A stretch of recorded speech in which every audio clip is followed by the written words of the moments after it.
Hi everybody, the movie begins with a voiceover saying there are legends of people born with the gift of making music so true. Some music is so powerful it can bring spirits from the past or future. In ancient West Africa, they're called it riots. This gift can bring healing to their communities, but it also attracts evil. Clarksdale, Mississippi, October 1932. Sammy Moore arrives at a church looking hurt with claw marks on his face and holding only the neck of a broken guitar. Inside, his father Jedediah, a pastor, is deep in prayer. When he sees Sammy, he asks him to come inside and tries to comfort him. Jedediah tells his son to turn away from music, to follow God and repent, but Sammy stays silent, holding tight to what's left of his guitar. While his father telling all this, Sammy experiences a vision where someone badly hurting him. The story jumps back to one day earlier. Sammy's cousins, twin brothers named Smoke and Stack, return to Clarksdale after living in Chicago.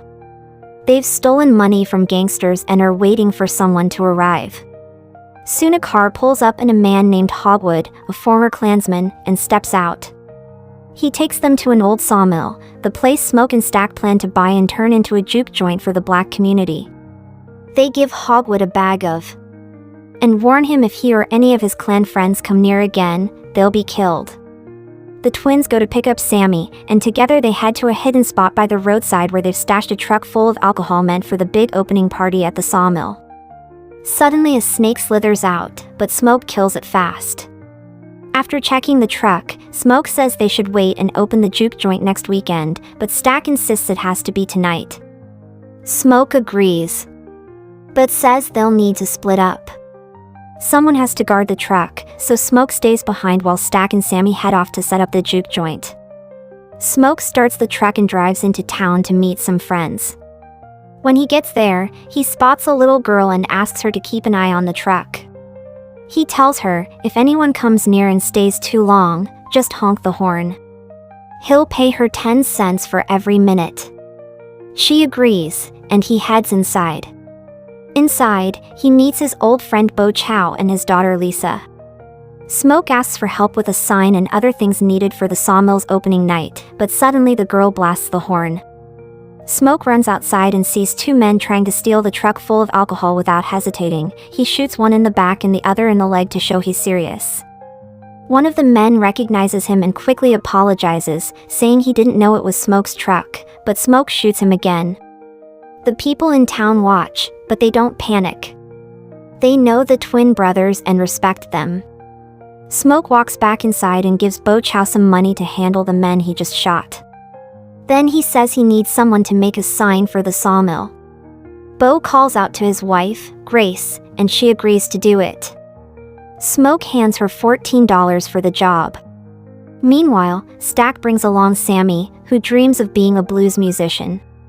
Stack heads to the train station to find an older blues singer, Delta Slim. To get attention, they have Slim play a song right there, drawing a small crowd. At first, Delta refuses to take the job, but when Stack offers him some Irish beer they plan to sell at the party, Slim agrees to join. Just then, Mary, a childhood friend of the twins and Stack's former love, shows up. She's upset they never sent flowers or even a message after her mom passed the day before. A woman who was like a mother to them too. At the same time, Sammy meets Pearl, a married woman he flirts with and invites to the juke joint's grand opening. On his way back, Smoke spots his old friend Cornbread working in a cotton field alongside his wife Therese. Smoke pulls him out of the field and hires him as security for the juke joint's opening, then drives off. Later, Smoke visits his estranged wife, Annie, who practices voodoo. She isn't happy to see him when he offers her money to help with the house. She refuses, saying it's blood money. They once lost a child, which still keeps them apart. Annie tells him her voodoo has been protecting the twins all this time. As the sun sets, an Irish man named Remick, who is covered in blood, rushes to the home of a racist couple, Bert and John. He begs them to let him in, offering gold in exchange for protection from engines. They let him inside. Not long after, a group of Choctaw men arrive and warn Joan that Remick is dangerous, but she doesn't believe them and sends them away. After they are gone, Joan enters the house in shock to find that Remick is a vampire who also bites Bert, turning him into vampire too. Before she can react, they turn her too. Meanwhile, the brothers open the juke joint and a big crowd shows up, but getting the place up and running costs them a lot of money. Stack and Annie talk to Smoke and suggest letting some people pay the entry fee with scripts instead of cash.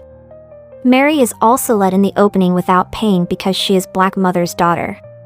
Stack brings Sammy on stage to play. His music is deep and soulful, and the whole crowd falls silent, mesmerized. The sound is so powerful it begins to summon spirits. Suddenly, Black musicians from different times and places appear inside the juke joint, joining the celebration. The building seems to burn with energy, but no one stops dancing. The powerful scene catches the attention of Remick, Bert, and Joan. The vampires come to the juke joint, pretending to be traveling musicians drawn in by the sound.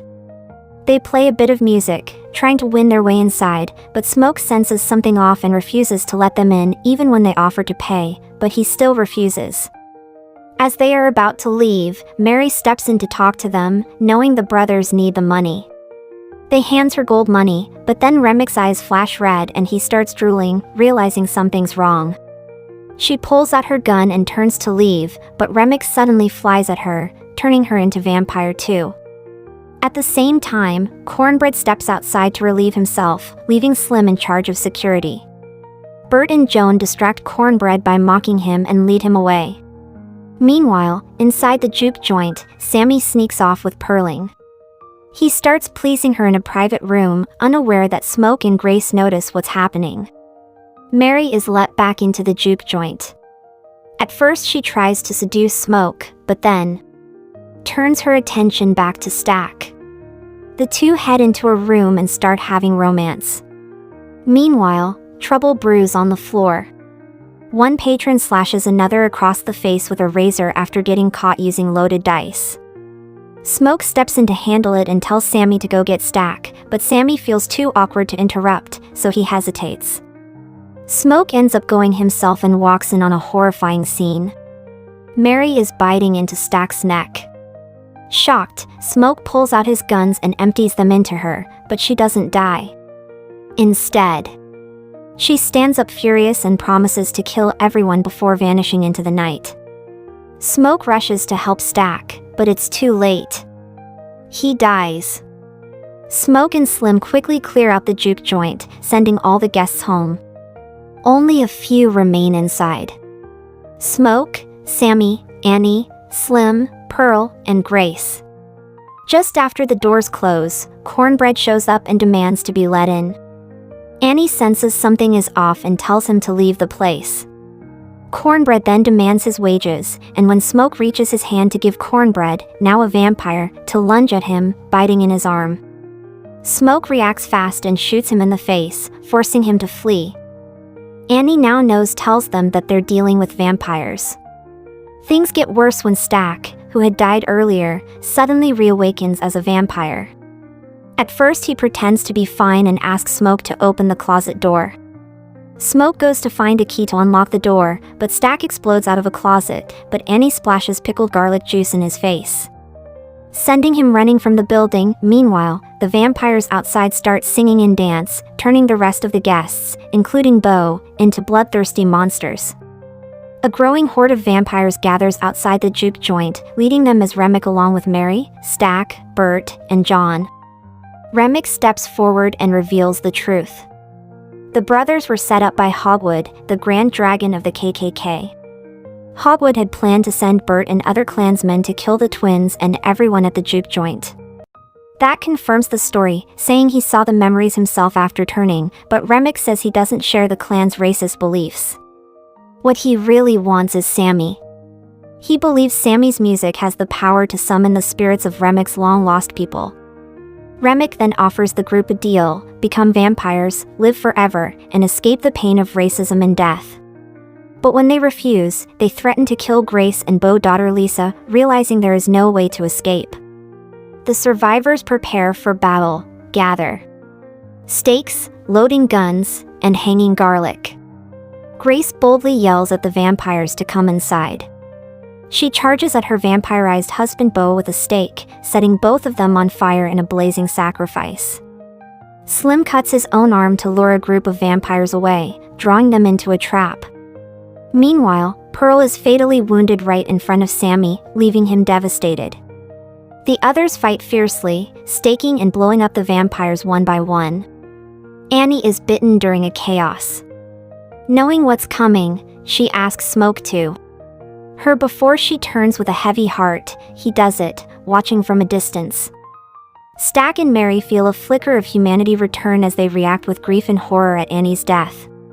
Smoke and Stack end up in a brutal fight while outside. Sammy tries to run from Remick. The vampire slashes Sammy's face, matching the scars seen earlier, but Sammy fights back, grabbing guitar and ramming the silver piece into Remick's skull.